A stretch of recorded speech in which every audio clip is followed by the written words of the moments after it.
You're listening to the Options Insider Radio Network, the home of the Options Podcast. For more quality options programs, visit theoptionsinsider.com or search for Options Insider Radio Network in your podcast provider of choice. Listeners can also access all of our programming through our mobile app available in the iTunes and Google Play stores. Select programs are also available via live stream at mixlr.com/options-insider. That's mixlr.com/options-insider. Don't forget to follow along with your favorite programs and submit your own questions for the hosts at twitter.com/options, stocktwits.com/options, facebook.com/theoptionsinsider, or via questions at theoptionsinsider.com.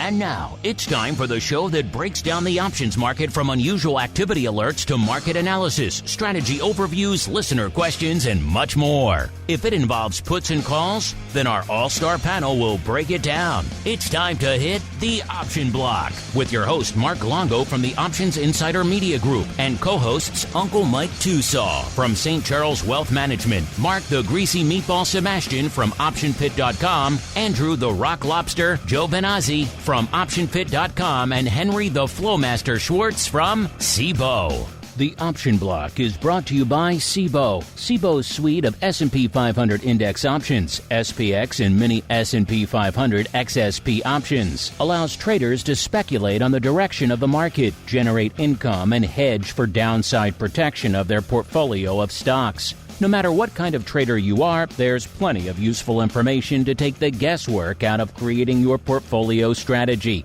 and to help you make more educated moves in the market. Visit www.cboe.com/SPX today to learn more.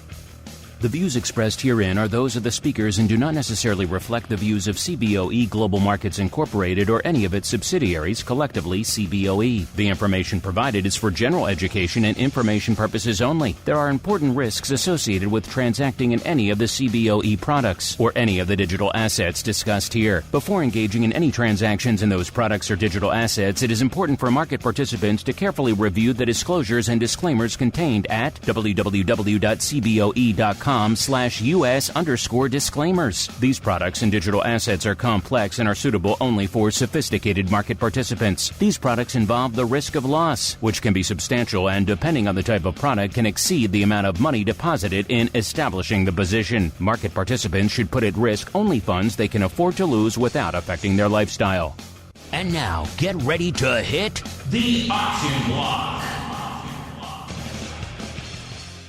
All right, everybody. That music means we are back once again for the Thursday edition of the Option Block, what the cool kids call the old OB. My name, of course, Mark Longo from the THE OptionsInsider.com, as well as from the network upon which so many of you are binging and mainlining these days. Hope you're having a good trading week out there. We aim to make it better if possible here with a little bit of fun content on the old show. Couple of things to remind you of right off the top here. Of course, if you're not listening to the full network, man, you're missing out. So get over there, subscribe to the full network feed. Wherever you get this, it's available just about every platform under the sun. B, if you like what you hear, throw a star, a like, a comment, whatever the heck your platform lets you do. All of it in aggregate does help new people continue to discover the content. And if you, too, want more content in your lives, you're ready to graduate to the next level, the 201, dare I say it, the 301 of options trading, then you know where to go, theoptionsinsider.com. Then put on a little /pro at the end. If you're cool, you can put on /secret club. They both work.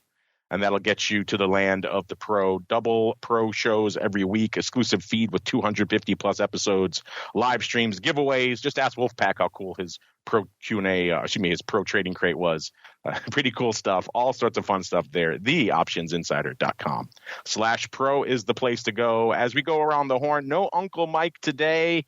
He has been called away. He is on assignment for the show, but he'll be back on the old Monday episode. But in his stead, now he has to play a dual role, not just his traditional curmudgeon, but also our resident optimist, our resident permabull. Let's see if he can do it. He is the rockingest of lobsters, Mr. Andrew GIOVINAZZI from OptionPit.com. Mr. Rock Lobster, how are things in the land of Maine, and can you handle your permabull role today, sir? I can wear my permabull hat. I'll do my best. I do have a good ending to my my UVIX puts, but I'm going to make the listeners wait for those. I may have delved back into those waters this week as well. So all sorts of fun to be had out there. And then also joining us, speaking of fun, it's always fun when the Flow Master rolls into town because we get to record in the same room, which is a rare treat. Yes, I'm joined by the Flow Master himself, Mr. Henry Schwartz from Cboe, beaming to you live from the deep bowels here of not Cboe East, but Cboe proper here in Chicago. Mr. Flow Master, welcome back to Chi-Town, sir. Thank you, Mark. I'm always happy to be here, and I do love coming to the Cboe headquarters, this old post office. It is the coolest building I've ever gotten to work in, so I'm happy to host you, and I'm glad we get to hang out. Henry is a good host. They have fun snacks here. They have delicious spicy pickles and one of those make-your-own soda machines. So it's all sorts of good stuff here in the Cboe as we keep on rolling right on into the trading block. It's time to break down the latest topics, trades, and trends in the world of options. It's time for the Trading Block. All right, everybody, welcome to the Trading Block, the portion of the show where we break down what the heck is trading. And it seems like, I don't know, Rock Lobster might have his job come out for him today in the optimism camp because it looks like things were kind of treading water coming into the start of the show. Markets were maybe slightly off, 0.1%, slightly up. Nothing really to write home about. And now it does seem like the worm is turning. I think they've heard that the Flow Master and I are in the same room together, and that just seems to be killing the markets out there today. Because now, as we're coming into the start of the show here, we moved from pretty much unched in the S&P to off about 0.5%, the Dow off about 0.5%, and the NASDAQ off about 0.5%. So a very egalitarian day today, but all to the dark side. And when we kicked off the show, VIX was at a 14.5. I got a wager that puts it down 0.5 point from the Monday show. It's probably popping a little bit from that level now. I'm sure if I re-rack that. VVIX at an 85. That puts it literally unched from where it was on the Monday show. VXX at a 20, down about 0.75 point from last show. UBXY 12.5, down about 0.75 point as well. Starting to threaten that 10 handle again. Lo and behold, we're going to have to reverse split this thing again pretty soon. SVIX 30.3. I bet you our guest on Ball Views wishes he had those 35 calls again. His back pocket up a point out there this week. And UVIX continuing to erode 23.75, at least it was coming into the start of the show. That puts it down about 1.75 points, but we all know UVIX, a difficult beast to pin down out there these days. By the end of the show, who knows? It'll be 7 handles away from where it is right now. A lot of fun to be had out there in UVIX land this week. But speaking of fun, it's always fun to talk to the Flow Master in person. Let's go around the horn the opposite of the way we went. Let's start in the Cboe hot seat. Appropriately enough, in the Cboe today. Mr. Flow Master, sir, what is catching your eye out there as we apparently are turning to the dark side, sir? Yeah, I was just digging into why we went from dead flat and one of the quietest days we've seen in weeks to down about 20, which is a pretty decent move for almost 0.5% very quickly, right about when we sat down together. So I haven't seen any news yet, but I was looking at, we had a pretty amazing turnaround from, the fear we were seeing about 10 days ago to just the most optimistic, sentiment that we've seen in a while, right? I think we had 8 or 9 days basically straight up for almost all the averages, definitely SPX. And you had VIX come in, almost 6 points over a week. So, today could just be a little bit of a little profit taking or maybe just kind of a little bit of reversion. But, all of the kind of the news that I'm seeing and the people I'm listening to, the sentiment really has turned away from some of the fear that we were seeing, and people are kind of in a good mood. Good mood indeed out there, which is we'll see if that persists as this sell-off today. We'll see if that persists as well. Let's go out to the man doing double duty today, both the optimist and the diehard pessimist that he is at heart. Mr. Rock Lobster, sir, what is catching your eye out there in today's looks like a downturn in market? Yeah. Are you guys both recording from the Cboe, or is this Henry's at Cboe at the Cboe building? both in the same. I'm reaching out. I am touching Henry right now. I can confirm that. Ouch! Stop it. So are you? So I guess you know what I was going to say something, but I'm letting the idea pass before I actually say it, because this is a G-rated show and my mother does listen to it. All right. So, oh my, yeah. You know what? Once again, I think bond auction problems. There was another weak bond auction, and I'm going to keep going on my theory that the ridiculous spending by the federal government will not be a problem until it is. But I guess at some point they could stop spending money, but we all know that's never going to happen. Although the bond market is in control of it to a large degree. So, you know, with that being said, right now this auction was definitely a little weaker, and all we're going to get out of it looks like around down less than 0.5%. So as much as, again, the same theory is it doesn't matter till it matters. I don't think it still matters that much, although it does when the market's looking for a little downside move or looking for a reason to sell off, and when it's kind of thin, that's certainly a good enough reason. So, and I think that's where we find ourselves. I think we're looking for there has definitely been some good stories. Q story is pretty good. Still, it's still strong. Apparently everybody is just running to those stocks, and that's where everybody is. There's no middle ground on it anywhere. It's just, okay, we're just going to run to the Q stocks, or if it's like one of the fat drugs, like Ozempic, you're buying Lilly or Novo Nordisk. I don't even know if I pronounced that right, but it's whatever that Novo stock is in, the Netherlands or whatever. But they're not buying anything else. And it's quite a, I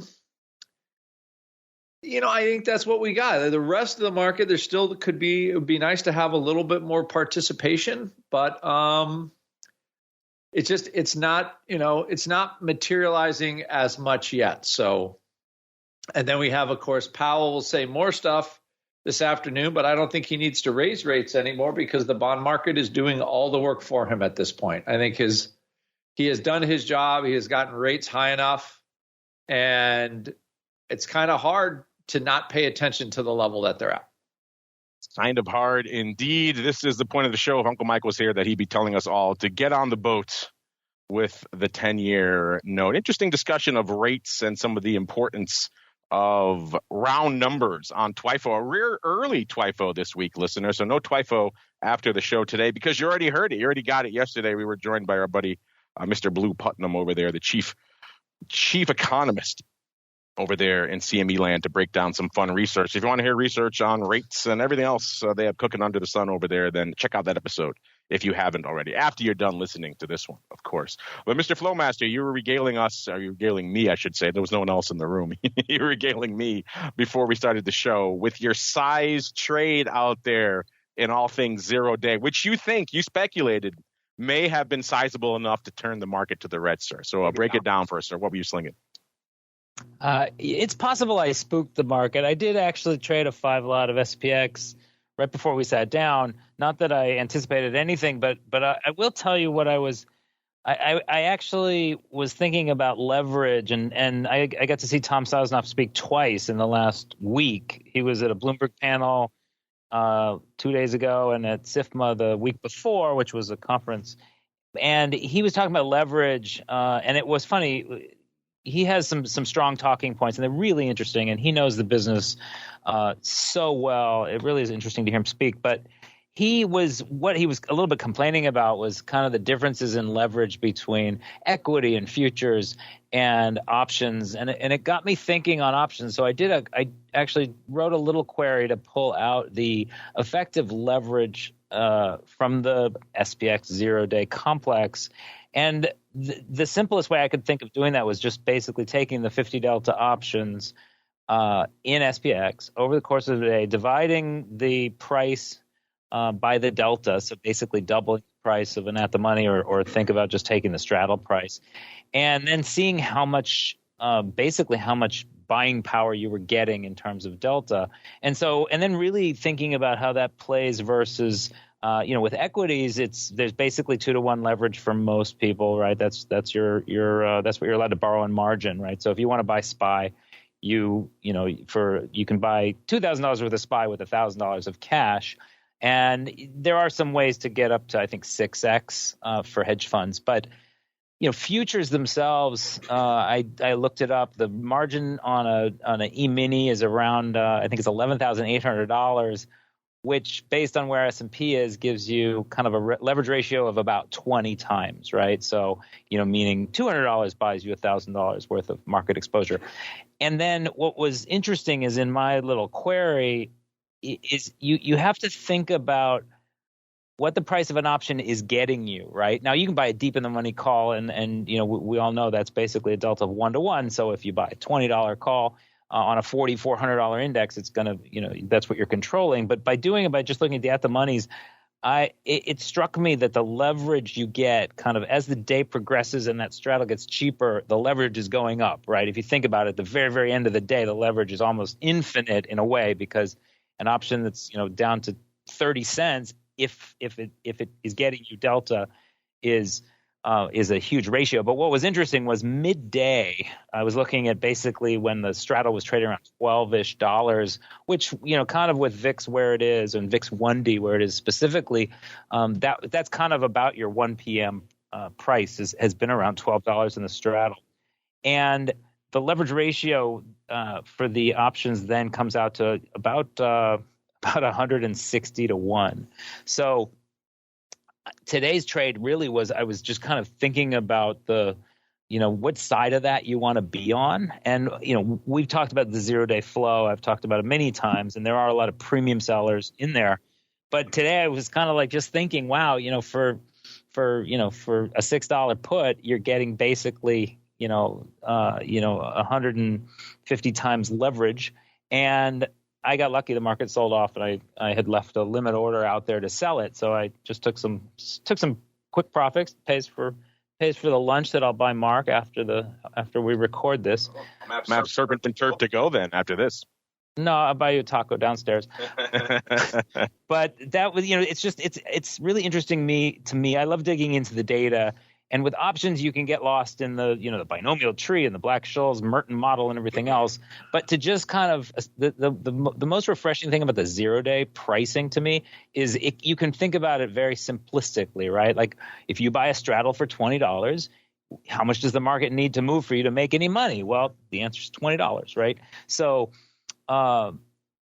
I just had some fun digging into it, and I think it's important to keep in mind, there are times where that leverage is very, very powerful, right? It's also very dangerous, and people need to understand what they're doing. And I think that's, Tom's point was really that it's also a little bit, it can be problematic when there's such a difference in leverage ratios between futures and stock, and, options are kind of their own special animal because they decay, and therefore the leverage is going to naturally be increasing. But it was my exercise for the week, and I thought it was really interesting. Very interesting indeed, sir. I'm looking forward to that surf and turf to go for a lunch here on the back of Henry's size 5 lot out there. But let's get into, speaking of Henry and his data, let's crunch some more numbers on Henry's data, shall we? Courtesy of all things Trade Alert out there. And as Henry mentioned, to kick off the day, it isn't the most action-packed Thursday that we've seen. Certainly, just even in the last couple of weeks, we've seen a lot of bangers out there of late. Today, not exactly falling into that category.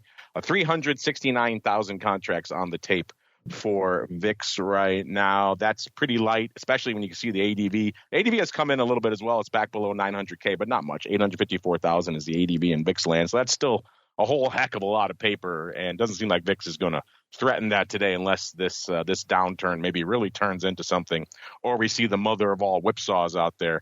SPY right about where we expect it to be, 4.3, actually 4.36 million right now. The ADV a little bit north of 9, so SPY managing to hang in there. VIX not so much. The S also right about in line with what we expect, maybe a little bit light. These days, It used to be 1 million this time of day was a banger day. Now 1.75 million is about what we expect, and it's a little bit shy of that, 1.6 million. The ADV though, 3.4 million. Again, that's still to me just a redonkulous amount of paper to expect in the S every day, but that's what we're seeing. So intriguing stuff out there. Small caps, they've been a weird one to watch of late as well. Everyone's kind of wondering what's going on with small caps. Are they marching to the beat of their own drummer? And the answer is yes again today. They're outpacing the rest of the market. Everything is off about 0.25% now. They have mitigated some of that sell-off. The small cap's still down about 0.6%. So small caps still kind of doing their own thing out there. Doing decent paper today as well. Doesn't seem like they're going to hit their ADV, but you never know. The day is young. They're closing in on 600K in small caps right now. The ADV is about 1.8 million. So they're about a third of the way there. And the Q's about 2.5 million. The ADV over 4 now, 4.2. So the Q's putting up some banger numbers out there these days as well.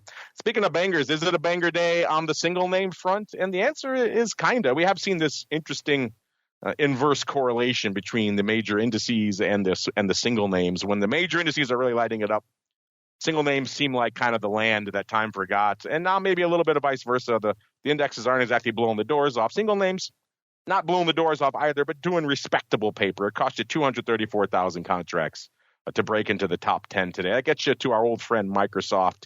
Again, number 10. Looks like Microsoft selling off about 0.5%, so pretty much moving right in line with the market right now. 362.62 out there, and the number 10 spot. Number 9, Amazon. Man, how the mighty have fallen. That also shows you that we are in the teeth of earnings season, listeners. A little bit of topsy-turviness going on out there. Amazon, number 9, 274,000. Amazon selling off about $0.75 right now, trading right around 141 and a third. Number 8, moving from the Amazonians to the land of crypto. We all know, if you listen to the crypto rundown, certainly listeners, that crypto's been on the rampage of late.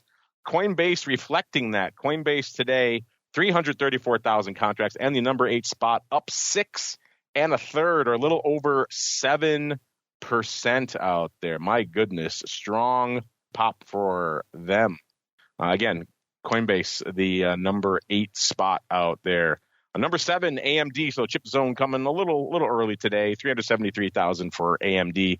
AMD right now up about $1.25, trading 114.85 out there for AMD. Number 6, another A name right behind it, AMC. 376,000 contracts. They're coming for AMD today, though. 885 is where it's trading right now, off about 1.25, a little over 12%. So not a great day to be the reigning king of the apes, but we all know that could change on a dime. Now, some of these names we're seeing in here today, this is 2021 all over again. We have Coinbase in there. We have AMC. And now right behind it, number 5, listeners, Mara. Haven't seen Mara in the top 10 in quite some time, and popping back in there today at number 5. Marathon Digital Holdings, $9.58, up about a little over $1, or about 12%. So similar 12% pops for Coinbase and for Mara today.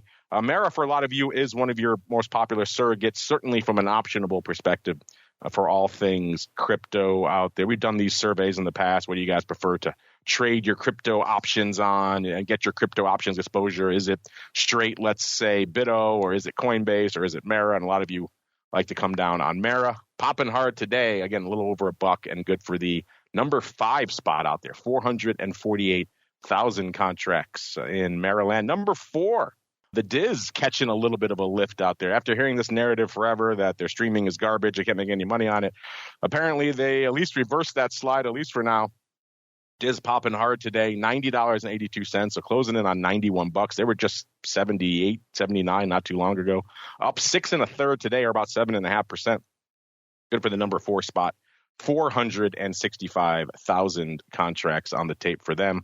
Number 3, yes, I said number 3. It's a fruit company, Apple, up nearly $0.50 today, trading 183 and about 1/3 out there. Of course, they were below 170 not too long ago as well for this one, so they had a nice pop. Like the rest of the market, everything's had a nice pop post-Powell. Today, coming in a little light, 645,000 contracts, and the number 3 spot. Number 2, it's the tip of the AI spear, call it what you will. It's NVIDIA, 478 and about 1/3, up 1261, or about 2.75% today. So a nice pop for them out there today. And again, good for number 2, and over 1 million, 1.13 million contracts. You might be saying, man, 1.13, that's close to Tesla numbers. And you're right, but not enough to outpace Tesla today. Tesla putting up some serious numbers, a little over 2.03 million contracts on the tape for Tesla right now. Tesla turning things the other way. Tesla 208 3/4 off 13 1/3 out there right now, about 6%. So they are coming for Tesla today. Looks like more analyst drama out there. An analyst coming out today saying the stock can drop 34%. So a day that ends in Y, you're going to have analyst drama of some way, shape, or form in Tesla. Today, it seems like it's to the dark side. But either way, it's putting up 2 million contracts. In terms of putting up volume, we are, again, in the teeth of a pretty robust earnings season, listeners. Big names popping off this week. We had Uber and Rivian and Gilead and Bumble. We're going to come back to that one, I think, a little bit later. Bumble, that was on Tuesday. eBay, the first report from TKO Group out there. Does WWE and UFC combine? Do they make money? Well, we found out this week. Wednesday, Roblox, Warner Brothers Discovery, Under Armour, the aforementioned AMC, and the aforementioned Diz, as well as Lyft. Today we have, some company I never heard of, Mr. Rock Lobster, called Oatly. I'm not familiar with that one. YETI and Krispy Kreme. And tomorrow we've got our friend Stone Cold. Lucky for you folks, we have hot in our little hands here. We have new updated earnings move reports. Let's do the results really quickly. You guys can see all these for yourselves on the website. Some big names popping off this morning. Obviously, Disney, probably one of the biggest. They went into their announcement 84.5. They were pricing in 6%, and they delivered 6.3% coming in right out of their earnings. So Disney moving pretty much in line with their straddle out there, listeners, which is kind of interesting out there. Let's keep on rolling. Let's go out to, before the bell, we had Krispy Kreme today as well. They were at 13, almost 13.5 going into their announcement. They're pricing in 8.3%. Remember, we've been saying for a while, the bias is to more vol, it seems like these days on the earnings front. And it looks like that worked out for DNUT because they moved about 10, almost 10.5% right now. So Krispy Kreme outperforming their straddle. Disney pretty much looking right in line with it. Again, if you hold these throughout the day, listeners, that performance is going to change. This is just the immediate post-earnings blush. Let's just see if any others were popping off this morning. We had TWLO. That's an interesting one. They were yesterday after the bell. 55.81 is where they went into their announcement. They're pricing in 11.2%. They delivered about half of that, about 5.5%. So not exactly a banger day for them. Maybe the exception that proves the rule to the buying of premium this cycle, listeners. And then let's go out to, let's just look here really quickly. Well, there's a ton popping off today, listeners. You could check all of those as well. Unless you're super excited about YETI Holdings. I know a lot of you are out there, listeners. YETI Holdings today before the bell, 39 1/3. They're pricing in, get this, 11.2%, listeners. They delivered 1.5%. So my goodness, they did a whole heck of a lot of nothing. And now they're almost literally unched. They're off about 4 cents. So their stock has not budged, and they were pricing in over 11%. So this might be the premium sale of the cycle right here, listeners. Let's go out to LYFT. They were yesterday after the bell as well. They went into their announcement 10 3/4, and they were pricing in 13%, listeners. And at the time we ran this report, they had moved less than 1%. So they were crushing it to the premium selling side as well. They moved a little bit more now. They moved about 2.5%, but still dramatically outperforming their straddle. So, hey, if you were leaning on the more juice front, then at least right now, not looking good. Speaking of more juice, or perhaps not pricing in as much juice, we have our friend Stone Cold there after the bell tomorrow. They're trading 10 1/3. They're pricing in 55 cents. In the past, they've moved almost 3x that, about $1.41. So they're pricing in a whole heck of a lot of nothing, which is fascinating. And then coming up next week, we've got Target 15th before the bell. About 110 is where they were trading. They're pricing in 783. In the past, they moved 731. So let's go to Walmart as well, get the other half of the big box retail equation. They're the 16th before the bell, 164 1/3. They're pricing in $5.18. In the past, they moved 608. So a little bit lighter on the Walmart front, a little bit heavier on the Target front, which is kind of interesting. Speaking of interesting, the season right now hanging out at 114%. So remember, I said it was probably going to come in, and that is indeed the case. So 649 names reporting. We have come in from whatever it was to start the season, a ridiculous 133%. We're now down at a still ridiculous but more reasonable 114%.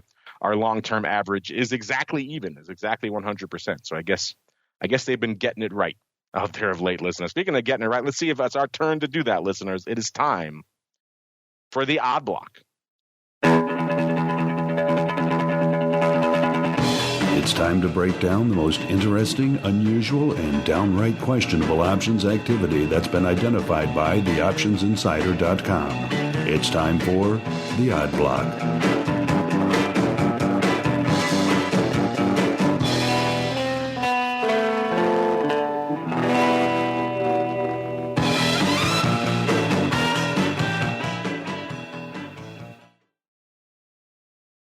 All right, everybody. It's time to get weird. It's time to get wild. It's time to unleash the Flow Master, which is a little bit disconcerting because he's sitting right next to me. So you never know what he's going to bring out there today. But you know what? He has set his eyes on a frequent offender here, both on the Odd Block and in the Options Oddities. This is the name we talked about a few times. This is Bumble, a.k.a. The site, the destination for ladies looking for love. Trading a little bit shy of $14 right now, $13.92. But if you look at it on the year, it's been a bit of a rough year. It's off about $7 or about fully a third, 33%. The high came, there we go. The high was almost $28, $27.92. That was back in February, right on February 2nd, right in the high when a lot of the market hit their high then. And Bumble right along with it. And then ever since then, it's been pretty much dark side. And if you've been listening to the shows for a while, listeners, you know we've talked about there's a size put seller out here. They've been doing it for a while. They've been doing it usually similar size, similar percentage out of the money every month to 2 months. And it's mostly been working out. They've mostly been keeping a lot of the premium that they've been collecting out. I'm hard pressed to think of any time really where they've had the stock put to them, but I'll have to go back and look for myself. But that said, Mr. Flowmaster, seems like you have uncovered them yet again. They're back to business out there in Bumble, sir. What did you find? Well, yeah, this is a kind of an example of why it's nice to kind of keep an eye on the markets. And, you know, anybody can kind of look at flow and say, oh, gee, the option volume's, 6 times normal.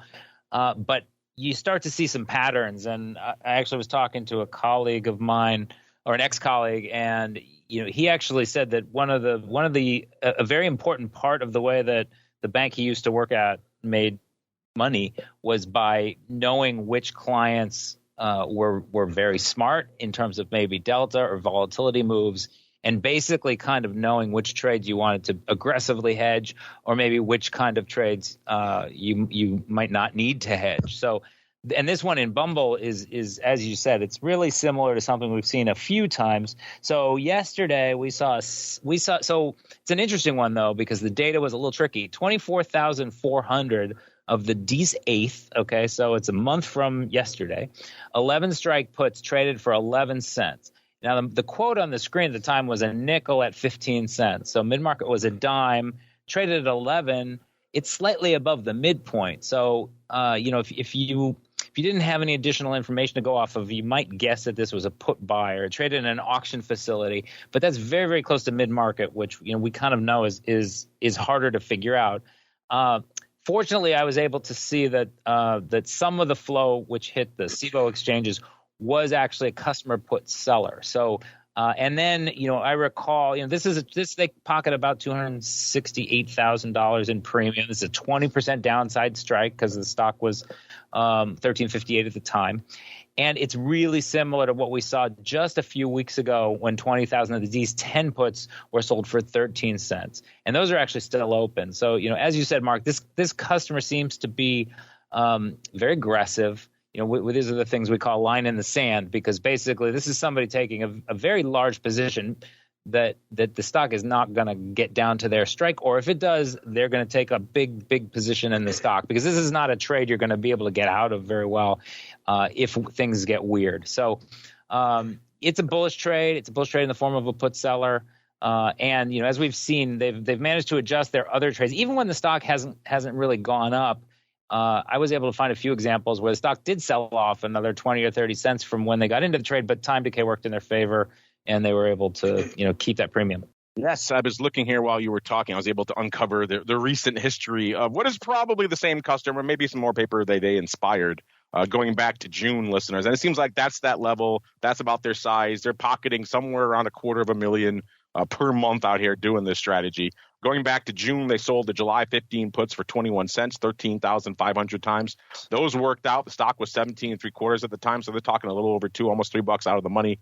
The stock ended up closing at 18 3/4, so that worked out. They made close to $300,000, about $283,000 on those. They sold the AUG 12 half puts for 24 cents, 15,000 times. They sold the AUG 15 puts 14,000 times when the stock was 1962 for around 20 cents. That one worked out. They made about exactly $250,000 on those. They sold 20,000 of the AUG 12 half puts for 26 cents when the stock was right about $17. Those pretty much worked out as well. We have the SEP 15 puts for 26 cents, 15,000 times, and then 15,000 more for 28. So actually 7,000 times for 26 cents and then 15,000 times for 28 cents. So it's seemingly the same customer listener as the stock at the time. That was actually a little bit close for them. The stock was $16.50 and they sold the 15 puts. So that was playing a little bit close to the fire for them. But in aggregate, these have pretty much worked out. We'll have to keep an eye on these ones from today and see if these are the latest to add to their long litany of put profits. Mr. Rock Lobster, we've been talking about selling puts in Bumble for a while, you and I, and they seem to mostly be working out. What do you think about this person diving back into the fray again today? Today's ones were the Dece 11s this time, and in the weeklies this time too. They don't usually play in the weeklies. So what are your thoughts there? Mixing it up a little bit. Yeah, every time I hear Bumble, I keep remembering like that that Santa Claus is coming to town, or the Rudolph the Red-Nosed Reindeer. Remember Bumbles can't, what are they? Bumbles can't swim? I don't know why, but every time I think of that, I hear that.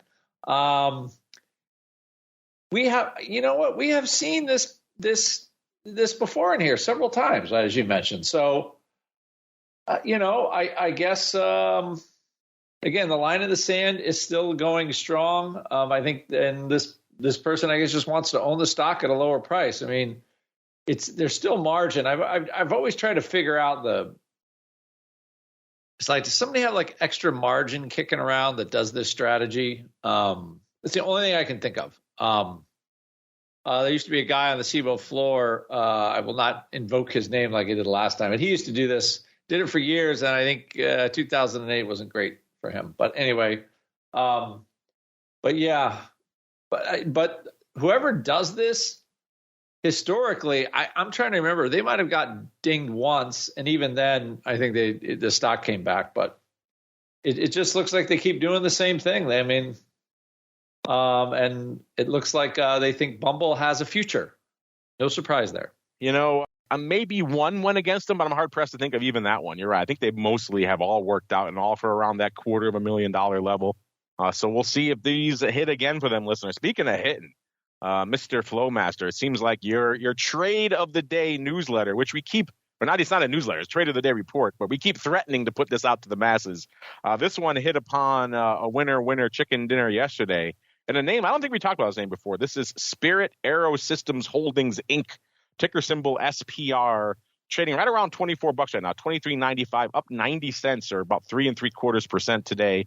This is the world's largest first-tier aerostructures manufacturer. So forget about those second-tier ones. We don't talk about them on the show. Only first-tier for us here on the show, listeners. On the year, let's see, a year ago it was trading about $26.70, so they're off nearly $3 on the year, about 2 3/4. And then they rallied to their high for the year, again, like a lot of names around the early February timeframe. 38 and about a half was their high. Then they started coming for it. They crushed it, listeners, all the way down to about $14.65. That was back in September 21st. And then since then, it's been on the rampage all the way up to about $25 and change last week before selling off a little bit over the last few sessions. But Mr. Flowmaster, what did your trade of the day reports discover for us, sir, in Spirit AeroSystems? So yeah, I agree. We gotta set you up to make this a joint product, because it's. I think the folks would like this. Yes, it is really interesting, and I grabbed it today to just see. We've had a derivatives conference in Cboe. That's why I'm here for the last couple of days. So I've been really busy, and I pulled up the report, and I was astounded to see the same ticker was in the top 10 most profitable directional sweeps, which is what that report is showing. SPR November 23 calls were in 5 of the top 10. And when I see, and basically the biggest one was a 30-cent call buyer in the Nov 23 calls in the morning, like 3 minutes into the day.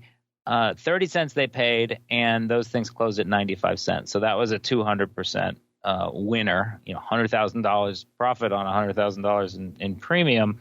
And I went and dug around a little bit deeper. It looks like they announced a secondary or some sort of a equity shelf. And I think this is the European airline parts maker or something. But so the stock was actually down pretty hard in the morning, and somebody took that as a great opportunity to just load up. I don't know if they had done their homework. They knew why the company was going to issue the shares and what they were going to do with the capital. But basically on the day, we saw about 28,000 of these NOV 23 calls were bought. Most of them opened, and it just was kind of a huge bullish scoop. They net opened 16,000 of them. And like I said, average price in was about 40 cents. They closed at 90 cents. Just a big winner. And then the stock's up further today. So, I would expect, looking now if we're seeing any unwind, it does look like they've gotten out about maybe 10,000 today. So they're probably going to take some profit so that, and then basically keep the position on that they've paid for with the house money. And, stock up 4% almost. They're doing fine. Always nice to have a little house money in the back pocket. Mr. Rock Lobster, I know you guys have been scanning for activity on your own side there. Have you come across all this fun in Spirit Aerosystems Holdings? And what are your thoughts? Someone pocketing a little change out here, sir, to the upside. Got AMBC, is that it? AMBC. No, that's next. Yeah, now you're giving away secrets. Oh, and there it is. SPR, like there you are. Okay, like good. I know you only have one eye, but it isn't that hard to find. I know. I was looking at it like holy. Okay, so but then I have to parse all of this, which is not easy because I got to figure out. Blame Henry. He just does the data dump. We try to collate it. I know, and then you guys try to, and then you have to parse the Henry. Hey, what? You look at that while we go on to the next one. You guys go to the next one because I'm hopeless right now. That way, Mama Lobster won't get mad at us for cutting her son off. All right, let's keep on rolling. You just gave away the next ticker the Flow Master has been eyeballing here. This is AMBC Financial Group, ticker symbol AMBC. They provide bond insurance, so all sorts of fun going on. This is the sexiest of sexy names out here. But looking pretty sexy today, 1440 up about $1.07 or about 8%. So things are rocking in the world of bond insurance, listeners. On the year, let's see how they're faring there. Also a decent year, up about a point. So pretty much all their gains for the year coming today. Seems like a year ago they were 1341. So yeah, they popped $1. They're up about $1 on the year, and they're up about $1 today. So they were unched until this morning out there. Then on the year, they kind of drifted to their high earlier in the year, about 17 3/4 in the January timeframe, it seems like. Then they were slowly drifting down to their nadir. Pretty much it hit 11 1/4 on October 23rd. And then since then, it's pretty much been straight up over $3 here, about 310 since then. So a good few weeks out here for AMBC Financial Group. All that a long way around to saying, Mr. Flowmaster, sir, what did you find out here? And remember, make it very clear and explicit so the Rock Lobster can follow along. So this one actually, it's funny. We have a lot of very smart people at Cboe, and one of my associates, Jody Gunsberg, who's our head of strategic partnerships, was on Bloomberg TV a couple days ago, and I happened to catch it. And she was talking about which sectors tend to do better in rising rates environment or high interest rates environment. And one sector she was not super keen on was financials. She was also talking about the dispersion index, which I've mentioned on this show, which is basically a new measure that we have, which shows the implied correlation of stocks from the individual volatilities. Basically, a high dispersion means there's going to be some stocks that go up and other stocks that go down, and low dispersion is kind of the same as high correlation. So if everything goes up together or everything goes down together, that's low dispersion. So right now we're actually kind of at a higher dispersion end of the spectrum, meaning it's a kind of good environment for stock pickers. And so I happened to catch this one, and this is a bullish trade in a financial name. Now I don't know what the bond insurance firm does. I guess they insure bonds for somebody. Obviously we've seen some pretty crazy volatility in the fixed income world this year, right? This is kind of shocked a lot of people. So possibly what you have is kind of an environment where bond insurance, the demand for bond insurance is going to be much higher. I'm not really sure, but it was interesting. So what we saw was a buyer of 1,500 of the Jan 17.5 calls. They just paid a quarter, but it is opening. And there's a little bit more volume in there on the day. I think we're up to about 1,600 of these contracts. So just kind of a straight bullish position. As I said, Jody's view was that financials are going to struggle a little bit. Which might mean if you might be at a kind of an environment to consider an overwrite on something like this, right? With the stock here. So just a call buyer in the those Jan 17.5 calls with the stock only at 14.36. So I don't know if it pays a dividend yield or not, but obviously sometimes people like to sell calls. It doesn't look like it pays any dividends. Sell calls to basically kind of create some yield there. I think 18% out of the money call buyer and something as sleepy as bond insurance would be just a road to ruin. And yet this name is popping hard over the last few weeks. So maybe they're on to something that we don't know. Mr. Rock Lobster, do you sense potentially some excitement in the otherwise sleepy realm of bond insurance, sir, for AMBC and the call buyer? Yeah, you know what? I would like this kind of call. Like, why would you ever buy these things? That's the first thing that screams out to me. Then the stock pops a buck today. And, so yeah, I know Henry. And he's like, wow, this is some odd. Yeah. You're like normally you would say, yeah, you would write these for a quarter and be happy. I mean, but nobody would buy them. So yeah, it does have kind of all the look and the whiff. Although I do see 2,000 of the December 17.5 puts trading kind of strangely. I don't know if has anything to do with it. It's the same today. But definitely like these stocks kind of don't do much unless it's a disaster and the vol goes to the moon because they can't insure anything or they're blowing out or something like that. So odd one. Yeah, I would go with Henry's prognosis there that like these financial companies going into higher rates is going to be a little suffering. And then the SPR, somebody just cheated yesterday. They knew the stock was going to go up and they cheated because why would this stock go? They would be magically right on buying all those calls. So I'm trying to rescue myself from earlier, but looks like the cheaters made some money yesterday, or they're making it today in SPR. Cheaters making some cash. Speaking of, I don't know if they're cheaters or just early diver inners here. We had a couple we profiled on the Monday show. We could kind of come up against it. Maybe we can pay off one of these. Let's go to the Monday show for the one that had earnings right after we did them. This was from the Monday show. We talked about everyone's favorite out here, listeners. This was Gen Digital, the multinational software company co-headquartered in Tempe, Arizona, and Prague, Czech Republic. Everyone's favorite multinational digital platform. On the show, well, before we get there, really quick, let's break down the year again. A year ago, it was trading about $23, and that was also the high was $23.92. That came in the early February timeframe. And then they crushed it down to its low for the year of about 15.5. That was in May. Then they rallied it again up to about a little over 20, almost $21. That was back in August. Then they crushed it again back to about 16 2/3. That was right around the Halloween timeframe.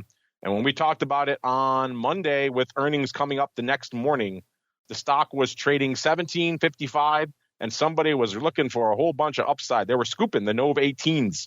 They bought 3,523 for 52.5 cents. It looked like it was a bit of a sweep. Listen, they started buying them earlier for 35 cents, about 15 minutes earlier. They were 30 at 35. Then they came back and said, how are they now? And they bought 1,000 for 50 cents. So that market moved. They were 35 at 50 after that. It looks like they bought the balance, 3,523 for 52.5 cents. So quite a few of these Nov 18s were trading on the day. Total of 14,000 traded on the day. Not all of them in this print, obviously. And it looks like after they had earnings the next day, these kind of worked out. The stock right now, listeners, $19.12. So up quite a bit, up about $1.60 or close to it from where it was on the show on Monday. Interestingly enough, they did 14,000, but there are still about 10,000 open on this track. So it's like somebody may have taken off a few thousand immediately post earnings.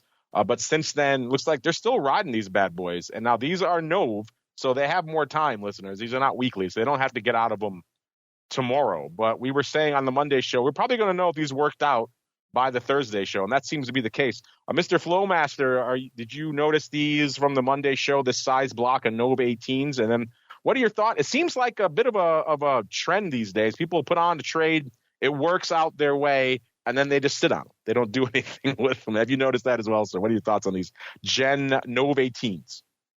Well, I didn't notice them. Is this crypto related, or is this something else? I'm not even sure what the. This is just a multinational software company that provides cybersecurity. Oh, okay. I think these guys might own Norton LifeLock and those kinds of things. I didn't see it, but we do see plenty of situations where somebody makes a trade, it goes their way. This happens in hedges all the time, right? You buy, somebody buys some puts as a portfolio hedge, the market dumps, and instead of and there's research on this, the hedges have to be monetized, and profitable trades, I think basically if it's a trade that goes your way and it's a speculative trade, you just have to have a plan. Some people like to take off half and get to break even or something like that. But this might be one of those situations where they just didn't quite, they didn't capture anything. And you have to be disciplined about the plan. The Rock Lobster, what are your thoughts, sir? A whole boatload of the NOV 18s going their way, but not getting the heck out of Dodge, at least not yet, sir. You know what? I would like to say we haven't seen that before, but we have seen that before. I've seen it like every day, it seems like.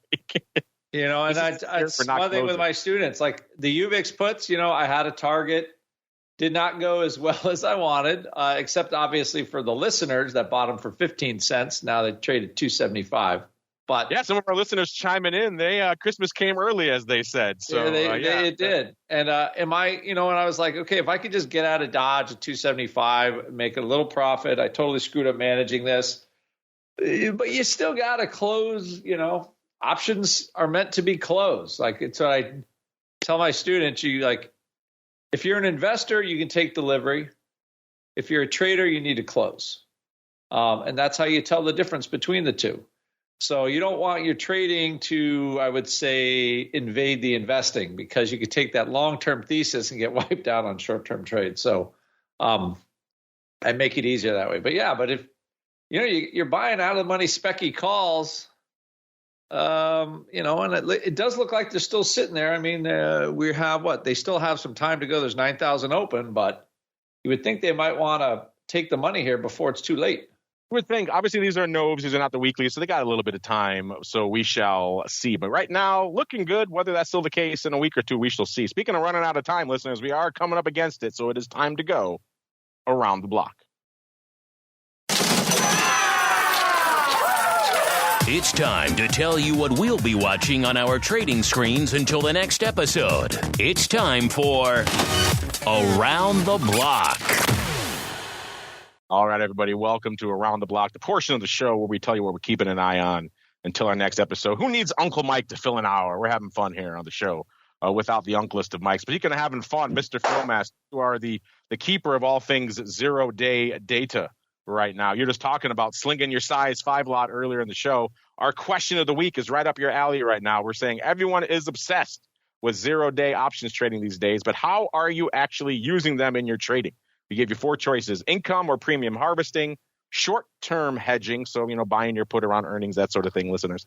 Short-term speculation, so flipping that, maybe buying a call around earnings, or you don't touch zero-day at all. Mr. Flowmaster is our resident zero-day junkie. What would your use case be? First off, how do you fall in this? And then B, where do you think our audience is falling? Well, I've been on both sides. I definitely played around with the kind of automated condor selling for a few months, made a little bit of money. But as I said this morning, after thinking about the leverage, I actually turned into a premium buyer and did okay. So, I think that these products, one of the reasons they're so busy is there really are a lot of different use cases, and some of them are buying and some are selling. And now we have ETFs that sell the one-day options as well. So you have a little bit of everything going on. I would say that our listeners probably are trying to capture premium, though. All right, Mr. Rocklop, the same question for you, sir. Income, premium harvesting, short-term hedging, short-term spec, or you don't trade zero-day. Which way do you think our audience has fallen, sir? I think they're going into the income premium harvesting area, but I use them when I have like a wild bug for a one-day thing. So when it looks like there's a huge strong trend, then I'll do them. But that's kind of how I trade them. Not often, but I look at them more and more these days. So you're a wild specker.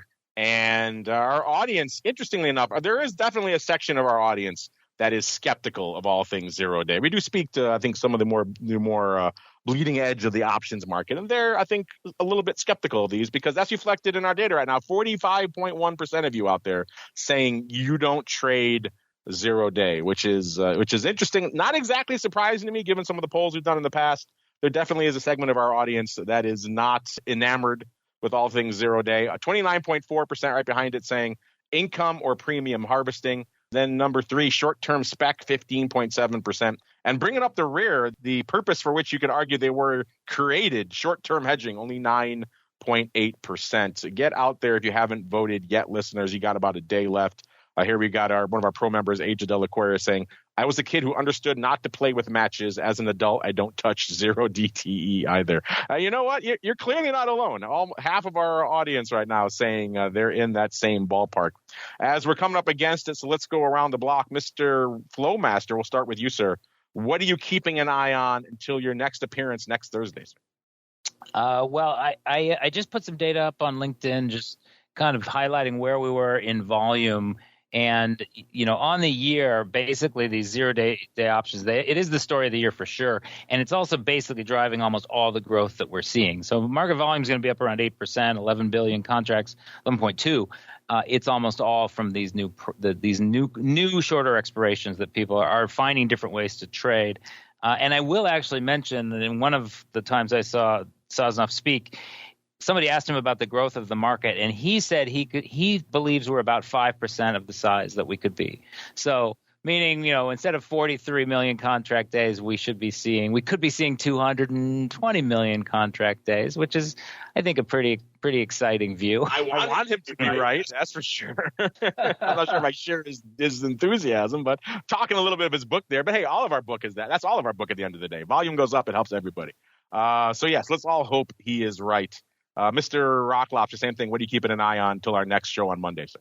Well, this is our first red day in 9 days?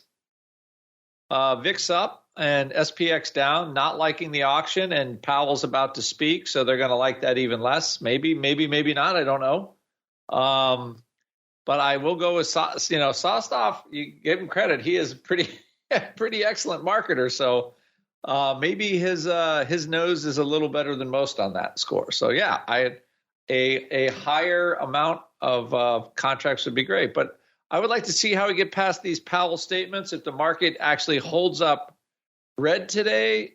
But I have to say, if it's a green day today, I think we're going to be off to the races because everybody will feel like it is all okay to get back in the water. Well, speaking of Sosnoff and all things tasty, the CEO of Tasty Trade will be joining us on the Monday show in the newly minted Tasty Trade hot seat. So we can put it to him if he agrees with Tom on his outlook for 220 million. So look forward to that on the Monday show, listeners. But that is going to do it for the Thursday episode. That's also going to do it for the network content today. Remember, you already got TWFO yesterday, listeners. That's already in your hot little hands. But before we go, let's go around the block. See what everyone has cooking that may interest you. Let's start with Mr. Rock Lobster, sir. If they want more Rock Lobster goodness in their lives, where should they go? What should they do, sir? Yeah, 888-TRADE-01 for all of the option week goodies. If you heard this show, you get 10% off. Say Andrew sent you. So, and that way I know all the yakking I do with Longo has some value. So. There you go. 24 3/4 for UBIX. Glad I bailed on my puts yesterday morning. So that worked out there. We'll get to more of that fun on oddities, sir.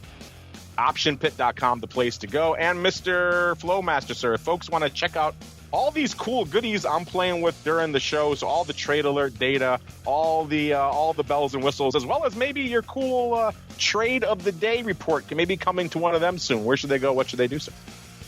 So Cboe.com/RMA is where we have all of our platforms and data offerings.